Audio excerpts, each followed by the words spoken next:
Debo decir que el título es el Archivo del Museo Nacional de Ciencias Naturales, documentos para la historia natural desde mediados del siglo XVII hasta la actualidad. Mónica de Generoso.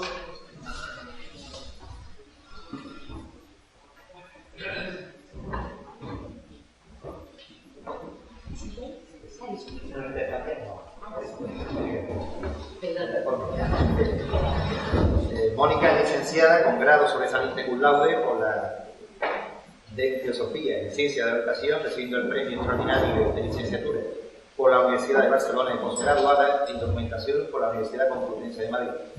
Es miembro del Cuerpo de Técnicos de Archivos, Bibliotecas y Museos de la Administración General del Estado desde 2002, primera en su promoción. Antes de incorporarse al Ministerio de Cultura, trabajó durante años en el Centro de la UNESCO de Cataluña en calidad de redactora jefe de la edición española de la Revista Internacional de Ciencias Sociales de la UNESCO, publicada en 5 idiomas, y fue profesora de Filosofía y Sociología de la Educación en la Universidad Nacional de Educación a Distancia de la UNED. Comenzó su carrera en el ámbito de los museos en 2002, primero en el Departamento de Documentación del Museo del Traje, después en el Museo Cerralbo y años más tarde en la colección de arte emergente del Instituto de la Juventud, y desde mediados del 2016 es responsable del Archivo Histórico del Museo Nacional de Ciencias Naturales del Centro Superior de Investigación Científica. Sin más dilación, continuamos con esta naturaleza y con estos archivos. Muchas gracias.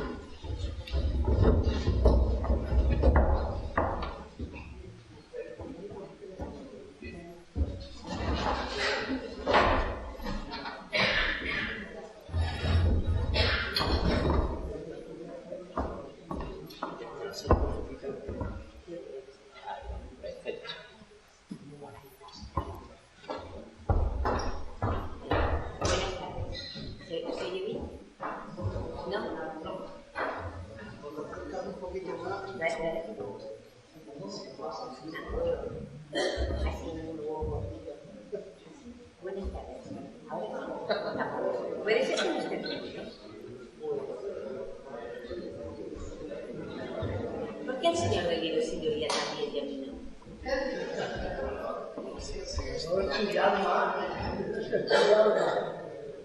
A ver, ¿Ahora? ¿Ahora? ¿Tampoco?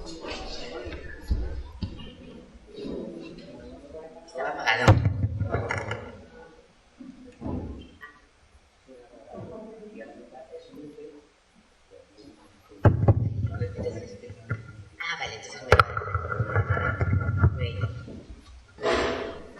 Buenas tardes.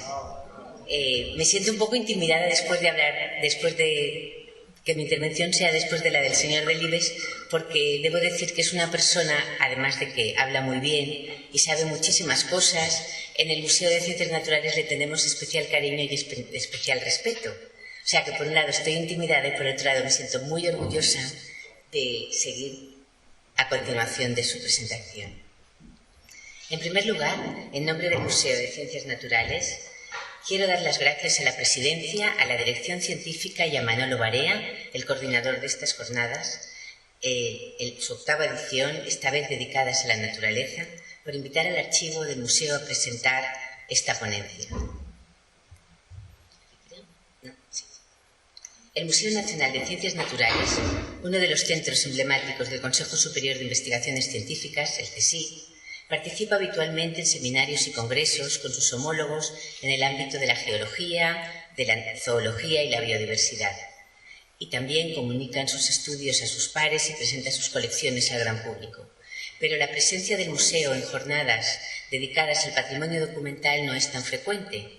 Por esto para mí es un honor poder presentarles el archivo del museo, que probablemente es uno de los archivos de historia natural más importantes de España. Sus fondos en papel, textuales y iconográficos resultan imprescindibles para escribir la historia de las ciencias naturales en nuestro país.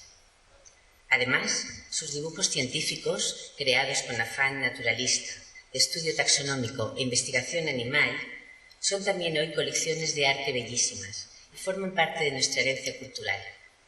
Así que, de nuevo, muchas gracias por invitarme a presentar esta ponencia. Los archivos tienen explícitamente confiada la conservación, la custodia, la organización y la difusión de la documentación que albergan por su alto valor jurídico, administrativo, histórico y cultural. Los archivos propiamente dichos, no los archivos en la naturaleza, Miguel. Sus fondos nos permiten reconstruir e hilar fidedignamente aquello que queremos estudiar y comprender. Como comentó el escritor y archivero francés Georges Perec, prácticamente todo lo acaecido en la vida queda registrado en un pedazo de papel. Los asuntos, los sucesos, los eventos y también, con más motivos si cabe, la actividad investigadora. Y así es. La investigación científica es principal fuente productora y consumidora de información y necesita de otras fuentes documentales para avanzar, rectificar o avanzar en sus conclusiones, creándose así un proceso continuo de producción de documentos de muy diversa índole y valor. Los fondos documentales, nacidos en los laboratorios, los departamentos de investigación y las colecciones que genera cualquier instituto de investigación, como el Museo de Ciencias, son importantes no solo para la propia institución, sino también para mantener la memoria científica y la interrelación de la ciencia, y esto es muy importante, creo yo, la interrelación de la ciencia con la sociedad, con la cultura, con la religión y con la economía, porque la ciencia siempre está muy entreverada con estos asuntos, ¿no?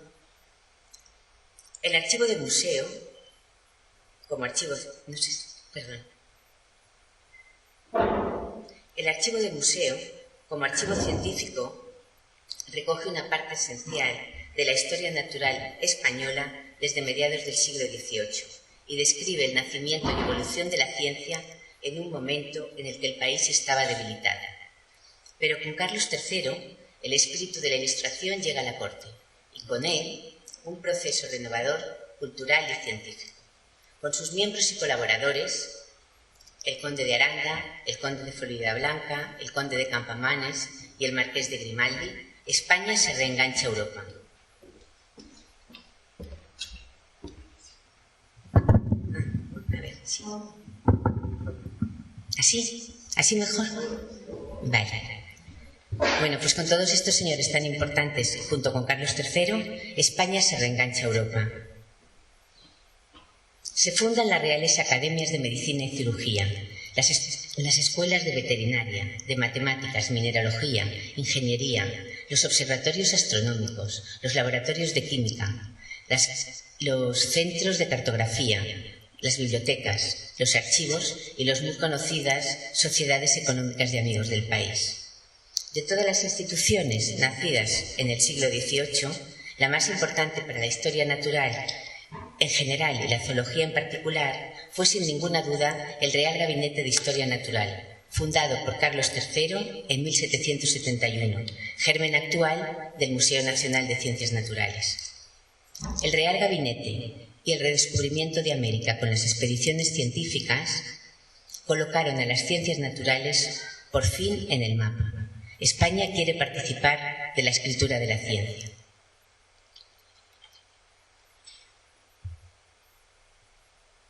Es curioso que llegáramos tan tarde.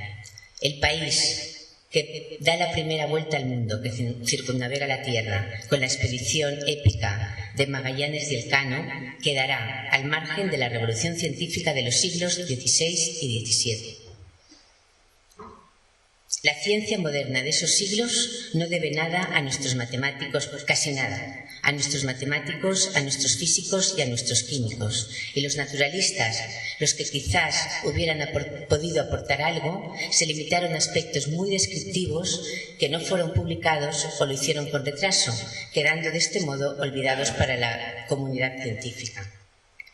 Este abandono duele aún más si pensamos que esos siglos, el siglo XVI y el XVII, son nuestro siglo de oro de las letras y las artes. Pero la verdad es que hasta bien entrado el siglo XVIII, el estancamiento científico en España fue notable.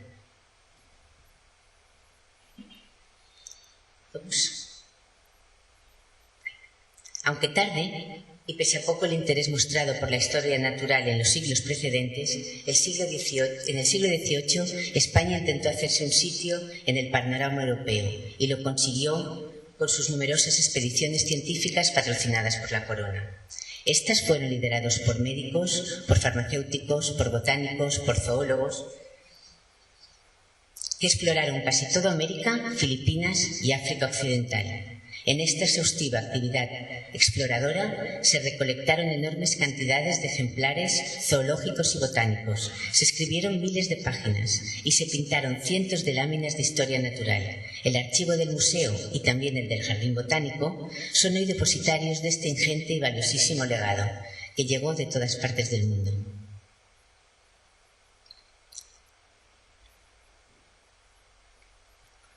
El archivo del museo, reflejo de la actividad investigadora, docente y museística de una institución que casi tiene 250 años de vida, compila parte de la memoria de la historia natural de nuestro país y permite la redacción de nuestra crónica científica.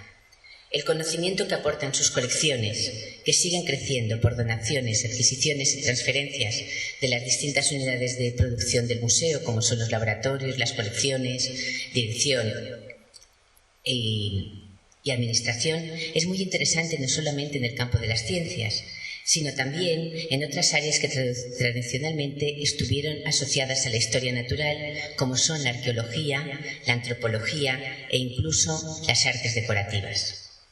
De acuerdo con sus características físicas, los fondos del archivo se organizan en dos grandes conjuntos orgánicos, el fondo textual y el fondo especial, formado por dibujos, estampas y fotografías.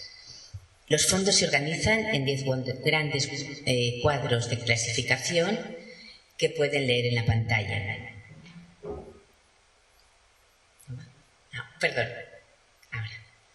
Que pueden leer en la pantalla. Permítanme ahora que les presente la historia del museo. Una historia feliz y desdichada, en un país científicamente desdichado, pero con momentos de gloria y esplendor. Todo lo que les voy a exponer puede encontrarse buceando en el archivo.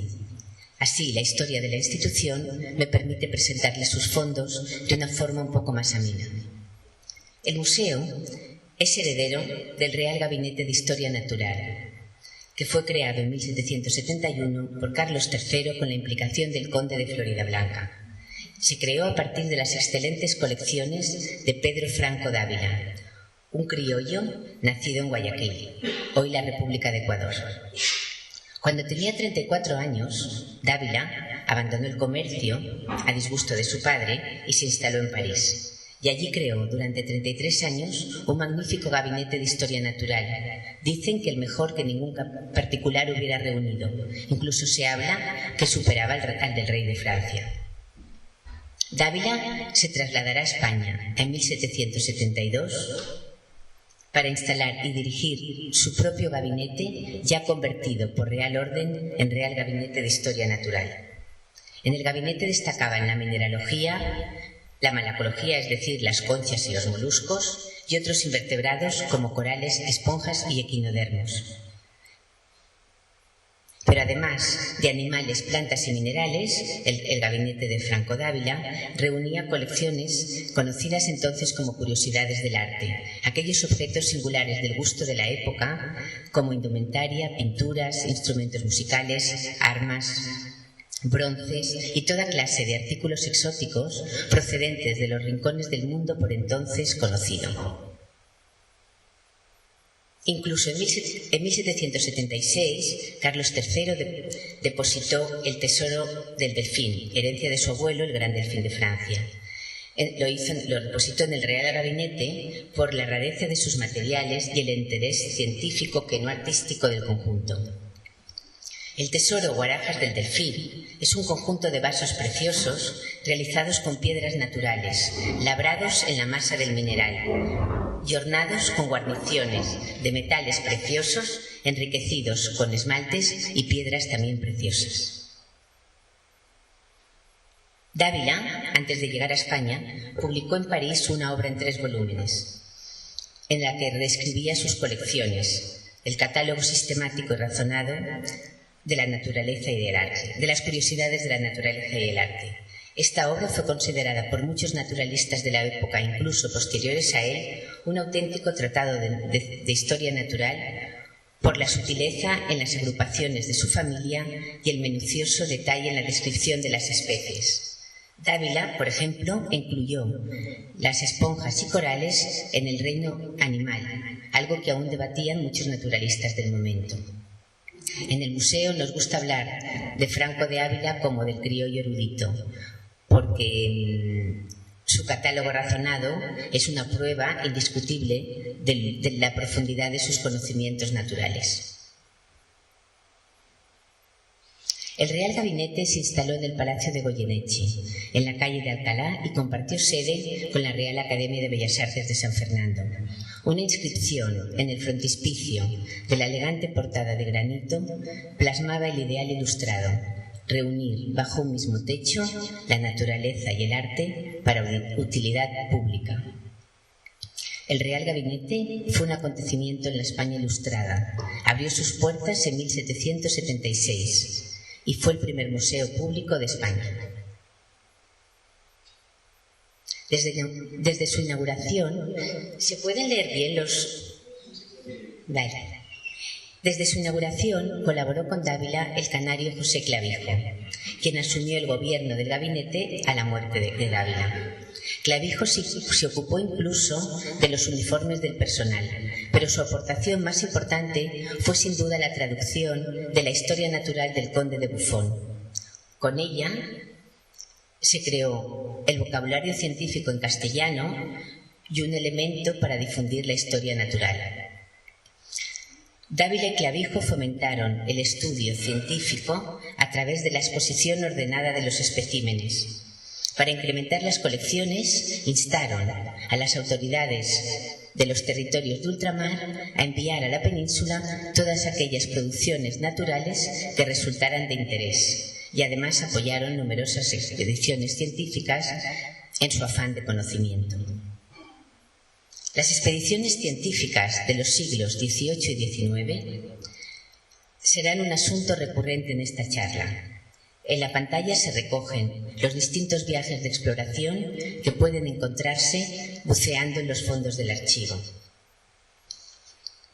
Los objetos y noticias que traían los españoles causaban estupefacción. Volvían hablando de pájaros que eran como moscas, de osos que metían la lengua por las torrenteras, de animales que estaban cubiertos por una coraza.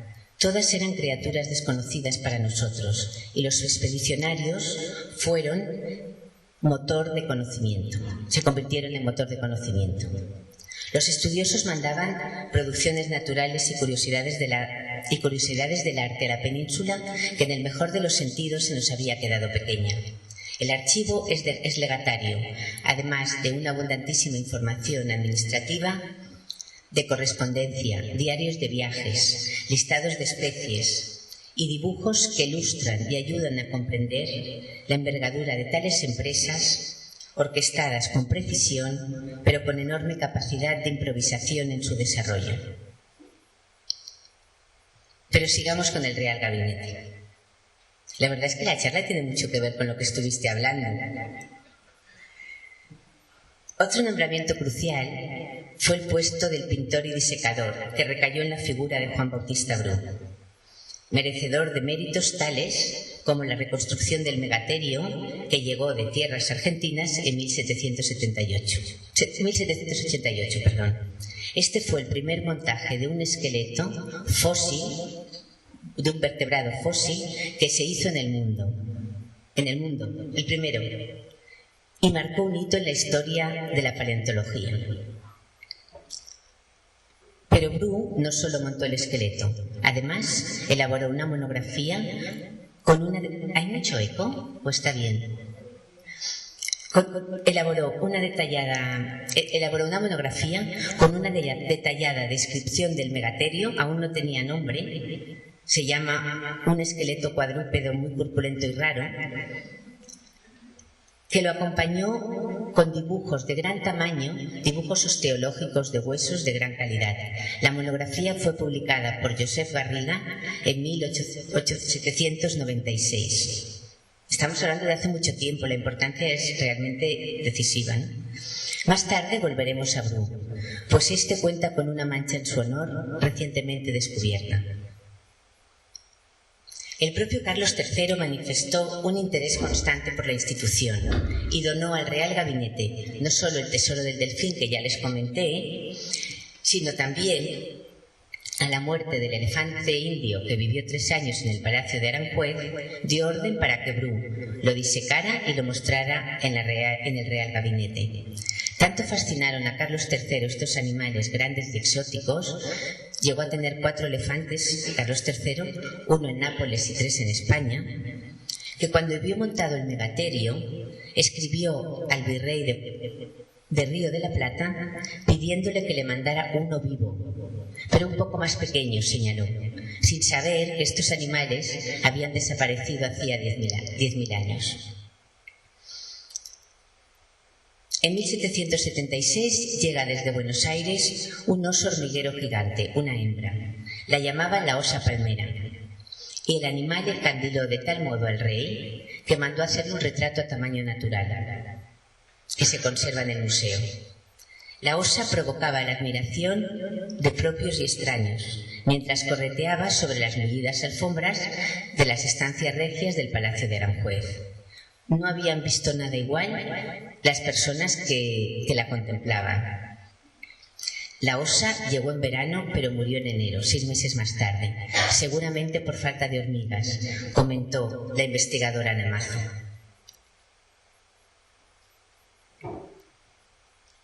El deseo de Carlos III de crear, siguiendo la mentalidad de la Ilustración, un conjunto de instituciones científicas reunidos en torno a la colina de las ciencias, en el recién reurbanizado Paseo del Prado, lo llevó a cabo uno de sus arquitectos favoritos, Juan de Villanueva, autor también de los vecinos Jardín Botánico y Observatorio Astronómico. Pero la obra maestra de Villanueva, el bello edificio de granito y piedra blanca, el bello edificio neoclásico de granito y piedra blanca, destinado a albergar el Gabinete de Historia Natural y la Academia de Ciencias, estaba inacabado en 1808, cuando se produjo la invasión napoleónica que lo dejó completamente destrozado. La Guerra de la Independencia fue ruinosa para el Real Gabinete. No solo frustró su traslado al edificio de Villanueva, porque más tarde, por decisión de Fernando VII y su esposa Isabel de Braganza, se convirtió en Real Museo de Pinturas, sino que su sede en el Palacio de Goyeneche fue completamente saqueada. No obstante, con los robos restituidos, abrió de nuevo sus puertas al público justo acabada la guerra, en 1814, llamándose ya Real Museo de Ciencias Naturales. En 1787, el conde de Floridablanca establece que los estudios de ciencias se impartan en el museo y en el jardín botánico, y se crean escuelas de botánica, de zoología y mineralogía. Los 3 últimos años de la carrera se impartirán en el museo, aunque las cátedras están asociadas a la Facultad de Filosofía. No obstante, y de esta manera, quedaban entreveradas todas las instituciones científicas con la universidad. En 1851, Mariano de la Paz y Graells es nombrado director del museo. Este médico, con gran capacidad de trabajo, fuerte personalidad e infatigable caminante, destacó en el campo de la entomología. Graells descubrió numerosas especies, sobre todo escarabajos y saltamontes, pero el descubrimiento de una hembra, de Graelsia isabelle, en 1848, cuando paseaba por los bosques de Peguerinos con su perro Curicus, desató grandes recelos y envidias más allá de nuestras fronteras. No en vano, se trataba de la mariposa nocturna más hermosa de Europa, una polilla con 10 centímetros de envergadura, de un maravilloso color verde esmeralda, surcada por venas de color rojizo. Y aunque hoy la Graelsia isabelle se conoce con el nombre científico de Actias isabelle, hay quienes opinan que debería llamarse Actias curicuse, en honor al perro de don Mariano, Curicus, pues según cuenta Graells, fue el perro quien se quedó quieto contemplando ese extraño ejemplar plantado sobre un tronco de pino mientras paseaban por la Sierra de Guadarrama. En 1854 se creó en París la Sociedad Zoológica de Aclimatación, con el propósito de introducir y aclimatar animales exóticos con fines utilitarios para la agricultura y la industria textil francesa. Grace conoce la experiencia parisina y se la presenta a la reina Isabel II. A la reina le parece bien y en 1859 se abre en el jardín botánico el Jardín Zoológico de Aclimatación con el mismo propósito: aclimatar animales llegados de ultramar con fines de explotación. Ello sitúa a España a la cabeza en lo que respecta a esta materia, puesto que el Jardín de Aclimatación francés abrió un año más tarde. Pero pese al entusiasmo inicial, el proyecto español tuvo una vida muy fugaz. La Revolución de 1868, llamada la Gloriosa, no solo supuso el destronamiento y exilio de Isabel II, sino también el cierre del jardín zoológico debido a la falta de presupuesto justo 10 años después de su inauguración. En el último tercio del siglo XIX y primera mitad del siglo XX, muchos objetos del museo dieron lugar a la creación de otros nuevos museos. En 1867 se crea el Museo Nacional de Arqueología y a este pasan las colecciones arqueológicas. En 1839 Isabel II decide depositar el tesoro del delfín en el Museo del Prado. Opina que su valor artístico prima sobre su rareza mineralógica. Hermosos objetos de porcelana y chinerías se trasladan al Museo de Artes Decorativas.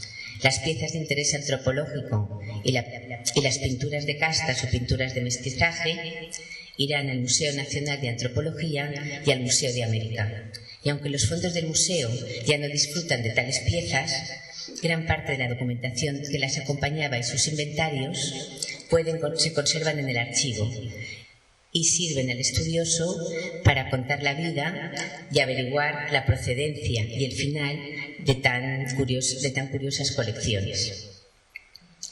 Cuando en 1875 el museo recibe la visita de Alfonso XIII, la dirección aprovecha para comentarle la necesidad de un nuevo espacio y le recuerda el antiguo proyecto de Carlos III de crear un edificio propio para albergar las colecciones. Pero el rey de la recién inaugurada restauración no nos hizo ningún caso. Las calamidades se acumulan y el desinterés por la ciencia en el país, entonces y hoy, aunque este asunto escapa a nuestras jornadas, hiere una vez más al museo, y esta vez casi de muerte. Una real orden, firmada por Alfonso XIII en 1895, ordena sin pestañear el traslado del museo, de su sede en la calle Alcalá, al recién terminado Palacio de Archivos, Bibliotecas y Museos, que hoy es la sede de la Biblioteca Nacional y del Museo Arqueológico Nacional. No se trataba de buscar una ubicación mejor para el museo. Se trataba de un desahucio en toda regla. El todopoderoso Ministerio de Hacienda necesitaba espacio. En 56 días el traslado debía hacerse efectivo. Pese a que los científicos más insignes del momento, entre ellos Ramón y Cajal, expusieron sus graves prejuicios de tal traslado, todo fue inútil y nuestras colecciones se amontonaron y arrumbaron en los sótanos húmedos de la Biblioteca Nacional, entre la indignación de los naturalistas y la absoluta indiferencia de los políticos. Colecciones únicas y valiosísimas, reunidas durante más de 125 años de trabajo, fueron hacinadas y maltratadas. Al museo solo le faltó recibir el tiro de gracia. En 1901, Ignacio Bolívar, ya por entonces un reputado entomólogo, es nombrado director del museo. Recordemos que estamos en los oscuros bajos de la Biblioteca Nacional, pero Bolívar no decae. Y en ese paupérrimo espacio, y sin apenas dotación económica, consigue abrir las puertas al público, 6 años después del humillante y doloroso desahucio. Bolívar, llamado el príncipe de las ciencias naturales de España, no solo fue un entomólogo de fama internacional, sino también un convencido impulsor de la investigación científica y de la renovación pedagógica. Estudió obviamente ciencias naturales, pero hubo de matricularse también en Derecho, como hicieron otros muchos naturalistas del momento, prueba indiscutible de que la ciencia no era cultivada ni valorada entonces, tampoco antes, ya lo vimos. Sin embargo, en 1907 ocurre un acontecimiento muy afortunado para la ciencia y la cultura en nuestro país. Ese año se crea la Junta de Ampliación de Estudios e Investigaciones Científicas, conocida como la JAE. La JAE, inspirada en los principios de la Institución Libre de Enseñanza, pretende terminar con el aislamiento español y enlazar con la ciencia y la cultura europeas. La JAE fue presidida desde su nacimiento hasta su muerte por el Nobel Santiago Ramón y Cajal y construyó laboratorios, creó comisiones científicas, dotó de pensiones de estudios a investigadores y profesores por toda Europa y creó el conocido Colegio Universitario, la Residencia de Estudiantes, un hervidero de vida científica y cultural poblado de universitarios de ciencias, artes y humanidades, que actuó como centro de recepción de las vanguardias europeas. Personalidades muy importantes del primer tercio del siglo XX vivieron en la residencia de estudiantes, como Luis Buñuel, Salvador Dalí, Federico García Lorca y Severo Ochoa, pero además era asiduamente visitada por un alumno, Manuel de Falla, Juan Ramón Jiménez, Eugeni d'Ors, Ortega y Gasset, Pedro Salinas, Rafael Alberti y muchos otros. Pero lo más importante para el museo es que la JAE le dota de un nuevo espacio, y esta vez digno. En 1910, el malamente desalojado museo tuvo por fin un emplazamiento apropiado, aunque compartido con la Escuela Superior de Ingenieros Industriales, en el Palacio de Exposiciones de las Artes y la Industria, construido en los altos del Hipódromo, en la Castellana, por el arquitecto Fernando de la Torriente. Museo y escuela siguen compartiendo espacio en la actualidad y ambas instituciones argumentan por el traslado de la otra sin ningún éxito. Con Bolívar empieza una etapa feliz para la institución, pues también era un resolutivo gestor. Bolívar trabajará en la investigación aprovechando los conocimientos que traen los pensionados de la JAE. Además, incrementó las colecciones y las exposiciones de calidad como instrumento esencial para transmitir la cultura científica. Para ello necesitaba de animales naturalizados que atrajeran al gran público y contó con los hermanos Benedito. José María, especialista en aves, y Luis en mamíferos. Los Benedito realizaron excelentes naturalizaciones de grandes animales como el elefante africano y preciosos dioramas donde recreaban el ambiente de los especímenes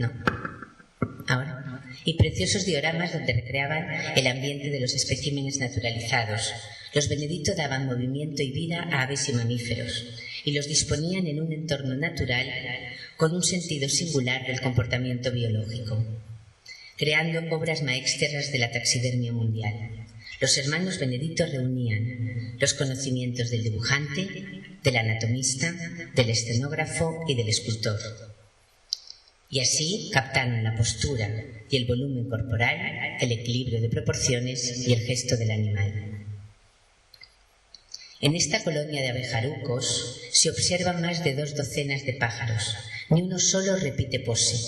Unos parecen a punto de cantar, otros devoran abejas. Este diorama llama a mirar dentro. Todos queremos saber qué se esconde en los huecos donde estas delicadas aves herbívoras meten sus cabecitas de color canela. Su atractivo es tal que al final del día aparecen montones de huellas de diminutos deditos marcadas en los cristales de agua de la vitrina que los reúne. Los más pequeños no se resisten a pegarse al vidrio. Y entre las bellísimas naturalizaciones de los Benedito he escogido a Verdejo, el toro de Veragua, la primera dermoplastia que se realizó en el museo, técnica novedosa que Luis Benedito aprendió pensionado en Alemania. La dermoplastia es una auténtica escultura. Consiste en recortar en madera la silueta de la caja del cuerpo del animal a tamaño natural. A esta silueta se fijan 4 varillas de hierro que serán el armazón de las patas. A continuación se reviste el armazón con tela metálica, sobre la cual se hace el modelado en escayola. Sobre la escultura se adhiere la piel humedecida con alfileres. A continuación se cose. Verdejo, este noble animal de casta vazqueña, casta fundacional de la ganadería brava española, pertenecía a la ganadería de los Veragua. Verdejo fue donado por el duque de Veragua cuando, después de visitar el Museo de Historia Natural de Londres, descubrió en una de sus salas un toro de lidia. Al volver a España y descubrir que en el Museo de Ciencias no había ningún toro, lo subsanó con el mejor ejemplar de su hierro. La ganadería veragüeña era tan brava que hasta Joselito y Belmonte, los figuras del momento, intentaban aportar a los toros ducales de su camino. Por su bravura alcanzaron tanto prestigio que en la época a un billete de 1000 pesetas se le conocía como un veragua, pues los Veragua fueron los primeros ganaderos que vendieron un toro por 1000 pesetas. Pero Verdejo no murió en la plaza. Tras hacerle fotografías y un boceto en barro, el que ven ahí es en miniatura, mientras calpaba felizmente por la dehesa, el mayoral de la vacada, de un certero disparo, lo mató y allí mismo le quitaron la piel. La verdad es que han pasado más de 100 años y el animal sigue impresionando. Bolívar describió más de 1000 especies, sobre todo saltamontes, grillos y langostas. En 1928, la Academia de Ciencias le concede la medalla Chegaray, el más alto galardón científico, solo otorgada 14 veces en 111 años. Con 80 años, ocupó la silla F de la Real Academia de la Lengua para renovar los términos científicos del diccionario. Y en 1935 presidió el 6º Congreso Internacional de Entomología, un hito en la historia de la zoología en España. Bolívar, miembro de la generación de sabios, al acabar la guerra civil se ve forzado al exilio. Pero con 89 años y en México funda la revista Ciencia, referente de los exiliados científicos. Y fueron muchos, que les permitió colaborar con sus pares de todo el mundo. Bolívar murió a los 94 años en México, ignorado por un país que debía haber presumido de sus logros. Pero bien está lo que bien acaba. Y hace menos de 2 meses, el Estado español devolvió con todos los honores su condición de académicos de la Real Academia de las Ciencias a 7 investigadores que fueron represaliados por el franquismo, que para borrar sus nombres les despojaron de sus medallas. El diploma de restitución fue recogido por Antonio Bolívar, su nieto, que a su vez es el editor de los títulos de Gabriel García Márquez en México. Al día siguiente del homenaje, Antonio Bolívar nos visitó en el archivo, sabedor de que el legado de su abuelo está bien conservado. Eso es. Es que me emociono siempre cuando hablo de este... Perdón. El museo fue uno de los 8 museos del mundo que recibió una réplica en resina del Diplodocus Carnegie, unas réplicas que pagó el rey del acero Andrew Carnegie. El Diplodocus Carnegie, conocido como Dippy, fue el gran dinosaurio herbívoro del Jurásico que vivió hace 150 millones de años. Alfonso XIII, cuando visitó el Museo Natural de Londres y vio una réplica de Dippy, rápidamente escribió al rey del acero reclamándole una. El filántropo se la hizo llegar a modo de regalo. Esta réplica fue el primer esqueleto de un dinosaurio que se montó en España. La guerra civil golpea al museo. A lo largo de la contienda, muchos investigadores se ven forzados al exilio. El país pierde una generación de sabios y naturalistas. Al terminar la guerra, se crea el Consejo Superior de Investigaciones Científicas, el CSIC, del que dependerán todos los centros antes agregados a la JAE. El CSIC divide el museo en 3 institutos: el de Entomología, el José Acosta de Zoología y el Lucas Mayada de Geología, el Instituto Acosta de Zoología y el Lucas Mayada de Geología. pero en 1985 los tres institutos nunca abandonaron el centro, siempre estuvieron en la misma sede, pero tuvieron direcciones distintas. En 1985 los tres institutos se refundan de nuevo en museos dotados de laboratorios, se abren nuevas líneas de investigación como la de ADN, se potencian las campañas científicas y, lo más importante, se participa en proyectos de resonancia internacional como son Atapuerca, el Cerro de los Batallones y Fauna Ibérica. Si me he extendido en la historia del museo es porque el archivo recoge esa historia y, hablando de ella, les he presentado sus fondos textuales. ¿Voy bien de tiempo? Me queda muy poco, ¿eh? Permítanme ahora que les hable del fondo especial, dividido, como les indiqué, en el fondo fotográfico y el fondo iconográfico. Se trata sobre todo de obras de investigación animal y estudio paleontológico y geológico de indiscutido rigor científico, que son a su vez obras de arte. El fondo fotográfico.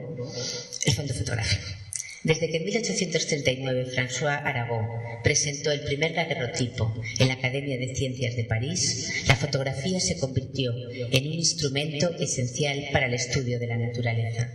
Fruto del trabajo de los investigadores vinculados al museo, la institución conserva un archivo de 20.000 imágenes fotográficas tomadas en viajes, trabajos de campo, de laboratorio, labores de disección y exposiciones que ilustran la historia de la institución y sus actores a lo largo de los años.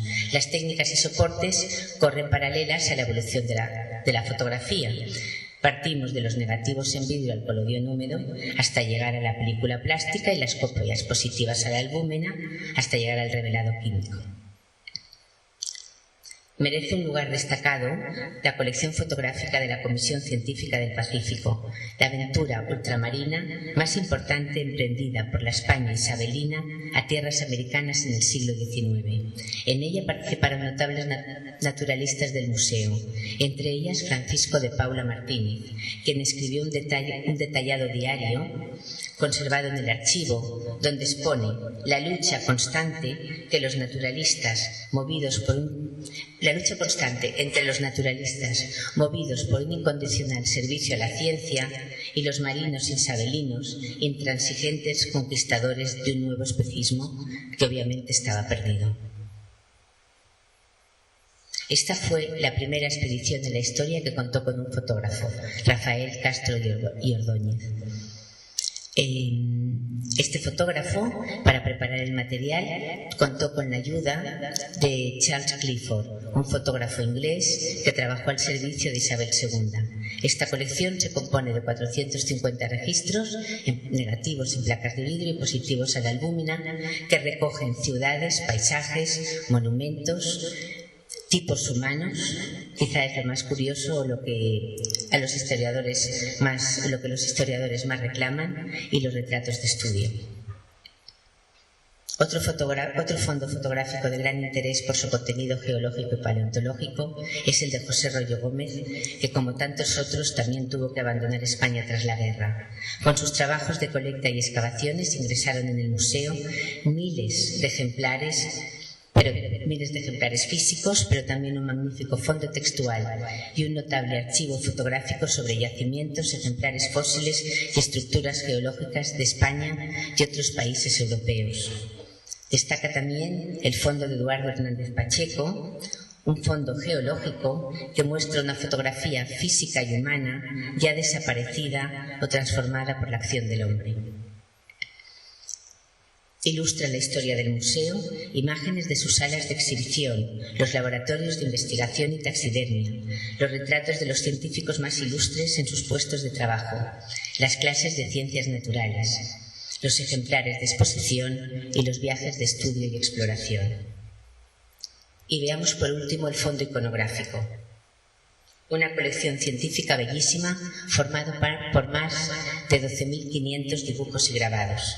que reúne todas las ramas de la zoología y también obras de botánica, paleontología y mineralogía, realizada por dibujantes y naturalistas de los siglos XVIII, XIX y XX. Esta colección es el testimonio de cómo las primeras generaciones de naturalistas precisaron de un dibujo detallado y fiel al original para estudiar la naturaleza y de la manera en que la ciencia se benefició del desarrollo de las artes gráficas para la divulgación de sus descubrimientos. Asombran la exactitud y el detalle del dibujo, la riqueza de tonos, las veladuras con más o menos cargas de agua, para reproducir los colores originales del espécimen, siempre recreado con perfecta nitidez, con fines didácticos y divulgativos.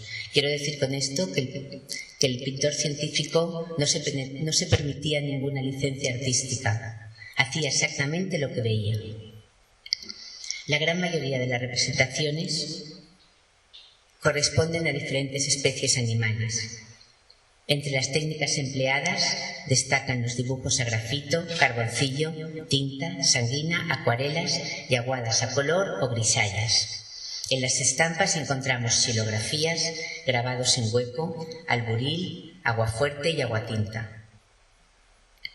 Algunas están coloreadas a la acuarela y otras son en blanco y negro. Las obras más antiguas corresponden al siglo XVI. Son de Alberto Durero, 3 grabados y un dibujo, todos con su monograma y su año. La colección primigenia comienza con la serie de dibujos y grabados que, junto con las colecciones de historia natural y la biblioteca, formaron el gabinete parisino de Franco de Ávila y que llegaron a España en 1771, que ya les he comentado que fue el germen del Museo de Ciencias Naturales.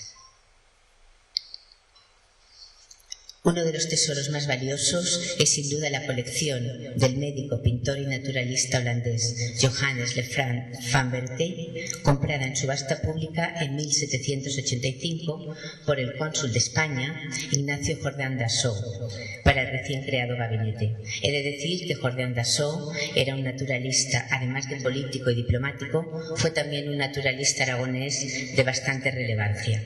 Entonces tuvo mucha sensibilidad cuando vio en subasta pública esta colección. La colección está formada por 6.300 dibujos y grabados que ilustran todas las especies conocidas del reino animal, ordenadas a modo de un gran atlas o enciclopedia y con notas manuscritas por el propio Van Berkel en latín y holandés, siguiendo el sistema Nature de Linneo, con el propósito pedagógico de servir al avance de la historia natural. La colección incluye también láminas de anatomía, etnografía y retratos de naturalistas célebres. Se me olvidó pasar, perdón.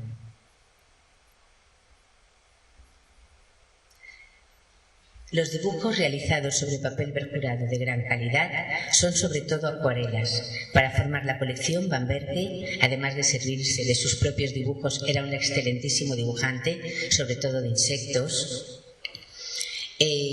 Compró obra a otros 42 dibujantes, sobre todo holandeses y alemanes, como la valiente María Sibila Merian, ejercitada en dibujos de mariposas y con 52 años viajó a la Guayana holandesa para reproducir las metamorfosis de los insectos tropicales.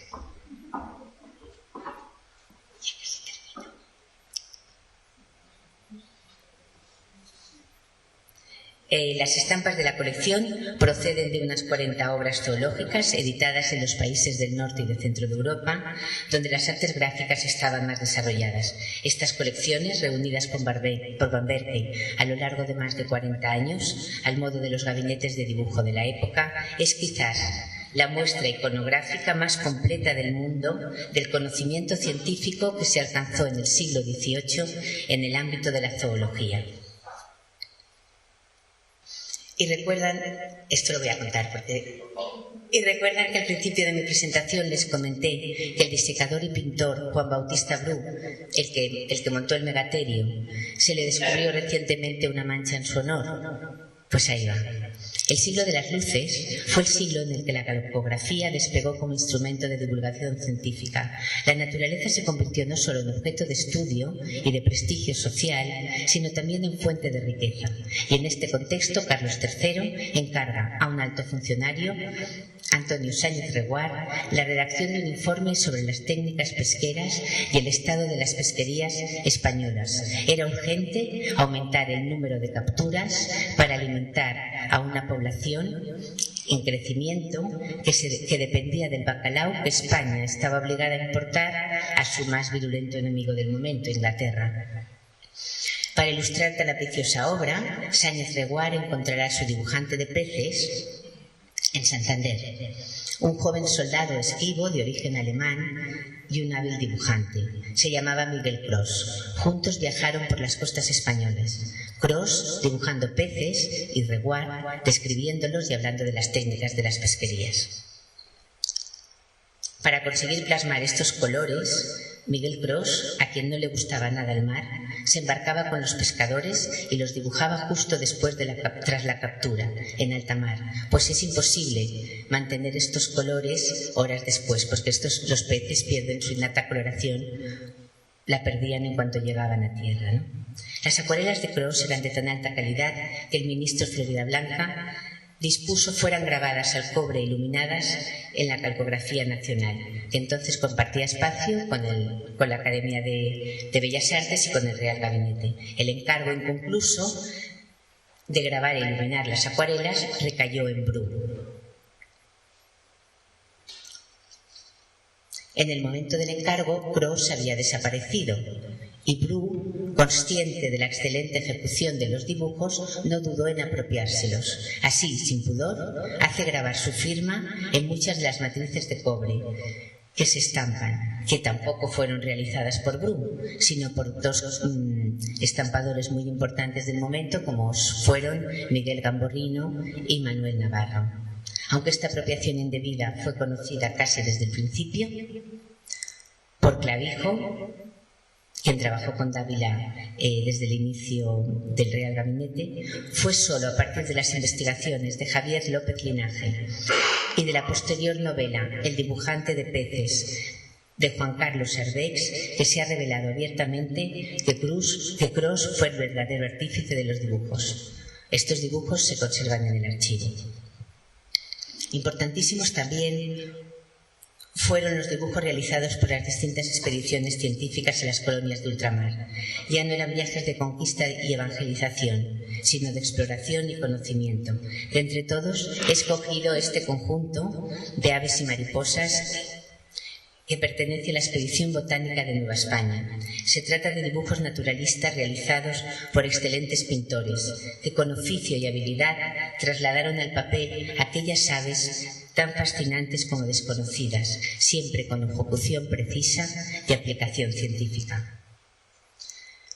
Otro de los tesoros de la colección, del archivo es la colección de calcos, la colección más antigua de arte rupestre del mundo.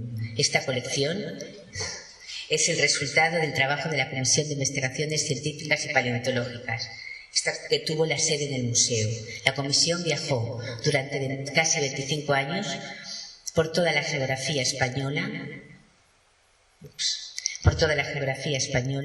copiando el arte parietal en cuevas y abrigos. Estos hombres, armados con papel de calco y carboncillo, revolucionaron el estudio de la prehistoria y la arqueología moderna. Los dibujos, cerca de 2.500, fueron calcados apoyando el papel vegetal sobre la roca y posteriormente trasladados a un papel más grueso para su publicación. Los grandes pintores fueron Juan Cabré y Benítez Mellado. Además, junto con la colección de calcos, conservamos 500 fotografías en soporte de vídeo en papel a la albúmina sobre las condiciones en las que trabajó la comisión y de ese paisaje, sus habitantes y la arquitectura tradicional de ese momento. En el campo de la zoología paleontológica se conservan un conjunto de acuarelas pintadas por Ángel Cabrera Latorre,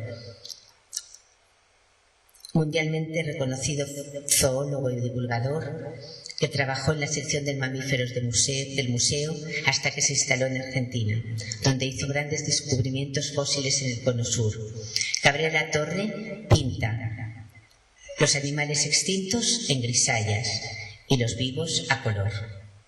Como es natural, la iconografía entomológica ocupa un lugar destacado en el museo. No en vano, el estilo de los insectos siempre tuvo un lugar notorio. La mariposa nocturna más bella de Europa, la graelsia, forma parte de la institución. Siguiendo con esta tradición, destacan los dibujos delicadísimos de Juan Mié, de Laureano Pérez Arcas y de Ramón Ajenjo, y los lepidópteros, realizados con lentes de aumento, de Luis Esteban. Los fondos del archivo se pueden consultar en la sala y en abierto en el catálogo de archivos de la Red de Bibliotecas y Archivos del CSIC. Todo lo anterior, aunque extenso, solo es una reseña del gran patrimonio cultural que encierra el archivo, un archivo que nos permite desgranar parte de nuestra historia natural, y en una institución científica definida por la observación y la actividad sistemática y experimental. Los archivos son nuestros datos empíricos, pues como dicen los orientales, la tinta más desvanecida vale más que la memoria más nítida. Muchas gracias.